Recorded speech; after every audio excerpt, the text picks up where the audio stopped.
বেঁচে থাকতে সিনেমার চেয়ে ভালো কোনো মাধ্যম তিনি পাননি মানুষের কাছে পৌঁছানোর।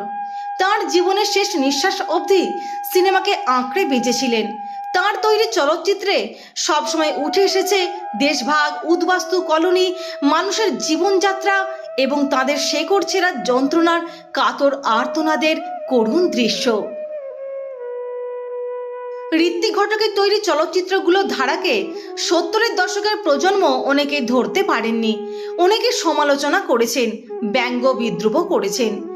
জনৈক এক প্রযোজক বিদ্রুপ করে বলেছিলেন, তুমি তো উদ্বাস্তু আর কলোনি ছেড়ে বেরোতেই পারছো না ভাই।